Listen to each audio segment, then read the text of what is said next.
Racing and entertainment. Dave Brower and Gabe Pruitt with you. And Gabe, how do you say goodbye to a legend? Well, we're going to try. Let me tell you this. I've been watching John Campbell race horses here since I was 9 years old. 9 years old. You've got a Campbell memory, too. Yeah, when I was first introduced to the sport, Dave, I moved right across from the Red Mile to attend college at the University of Kentucky. Saw Campbell team up with treader Chuck Sylvester to win the 2001 Kentucky Futurity with Chasing Tail. Fast forward to a year later, I owned my first horse. John drove her at the Red Mile, a late closer there during the Grand Circuit. She lost, but I thought it was so cool that John Campbell drove for me. I actually ordered a video of the race, even though it was a loss. That may be the first time that's happened. All right, definitely a great memory. Folks, our award-winning television production staff has put together a great tribute to John Campbell here. So sit back, relax, and enjoy. John Campbell and the Meadowlands, perfect together.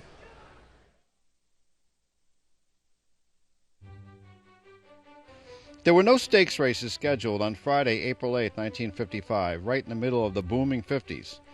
It was almost as if the sport cleared the slate for that entire day, a day a young man entered the world in Ontario by the name of John Campbell. It wasn't long before he was learning his lessons from Father Jack, Uncle Ray, or his super competitive grandfather Duncan. It was an era where the $100,000 winning horse was a rarity, and only a handful of drivers even topped that plateau. John Campbell, though nobody knew it then, would do more to change all that than any other driver, and would embark on a career the likes of harness racing had never before witnessed. John won his first race at age 17 at Western Fair Raceway with Noble Will and made history coming to the Meadowlands in January of 1978.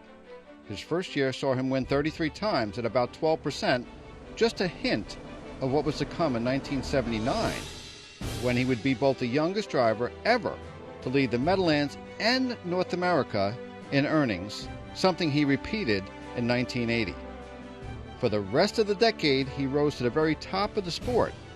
He later campaigned his own Horse of the Year, the legendary Mac LaBelle, the first of 6 such honors for John Campbell. The Gold Dust Twins. That would be John Campbell and Bill O'Donnell.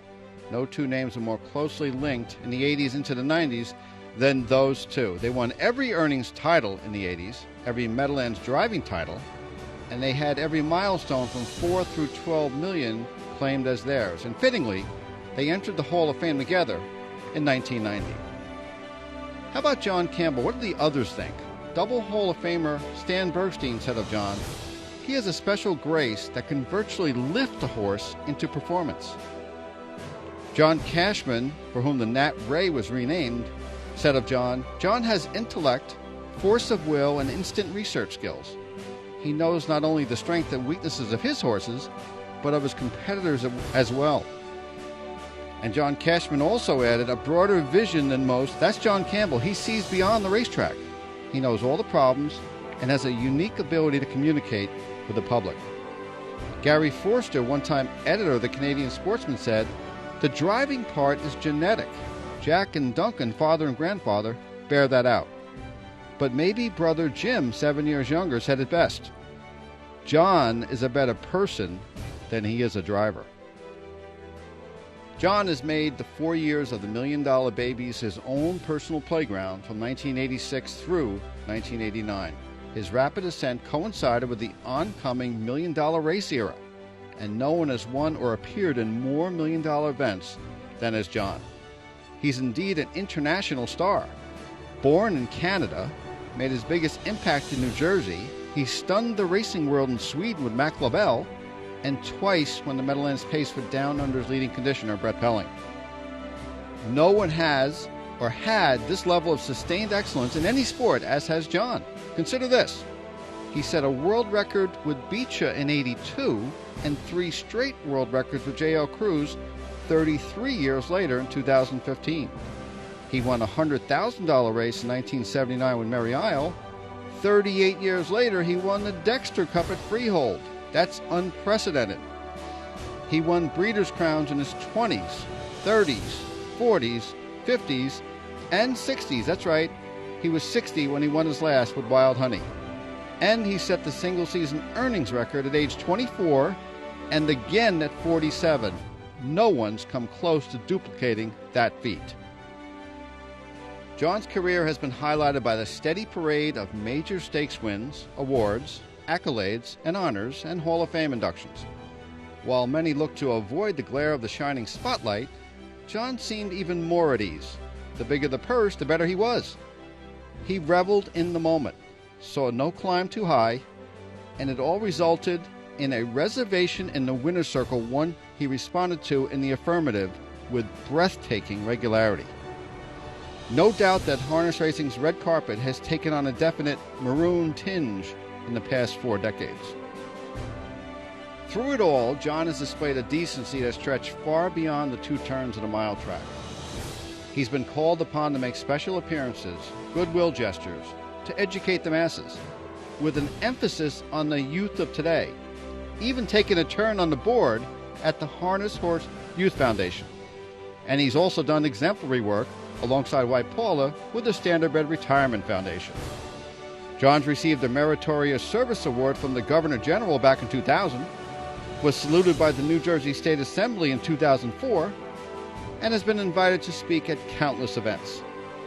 A supremely humble man, John seemed at times to be the least impressed with his gaudy numbers. Hey, the scrapbooks could wait. He had a never-ending respect for his peers, and would be mindful of the fact that his roots and his family were the home base, maybe even the reason, for his own trophy collection. No doubt John Campbell's truly a standalone figure in the sport. How about some of John's world record setters? They include Art's Place in the 1990 Breeders' Crown, Mac LaBelle in the 87 Hambletonian, Jay's Table in the 98 Breeders' Crown, Umbro Romance in the Ladyship of 98, Western Shooter in the Governor's Cup in 2001, 150 flat, Snow White, the 52-4 freshman filly, did it in 2007 here in the Breeders' Crown, going past $250 million for John. J.L. Cruz actually set 3 straight world records for John. In 2017, John was a ripe 60 years old. John Campbell, gentleman, husband, father, son, brother, grandfather, spokesperson, representative. Multiple Hall of Famer, known throughout the world. No, revered is more like it. He's been knighted, he's been coronated, he's been celebrated. He golfed with Michael Jordan, he threw out the first pitch at Yankee Stadium, and how ironic was that it was 1998, the night before he won the record 5th Hambletonian with Muscles Yankee, the same year the Yankees set the all-time world record of 125 wins, counting a World Series sweep.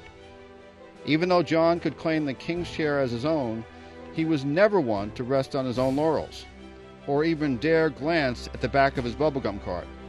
He always had a hello ready, a kind word combined with an uncanny ability to remember names and details. He was indeed brought up the right way, realizing it's the people who are the foundation of the business, the people who are the base of this industry, and he's been true to that realization throughout. The 45-year marathon that was John Campbell's racing career was not unlike the Olympic 26-mile marathon at the closing ceremonies. John entered the stadium for his final lap, but there was no one else around. Yet he'd never tell you that.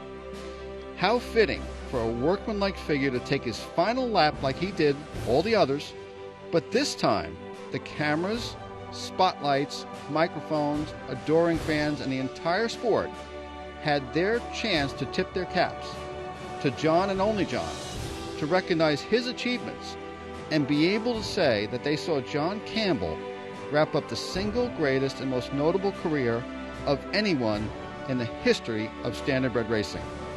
Thanks, John, and best of luck in your next chapter.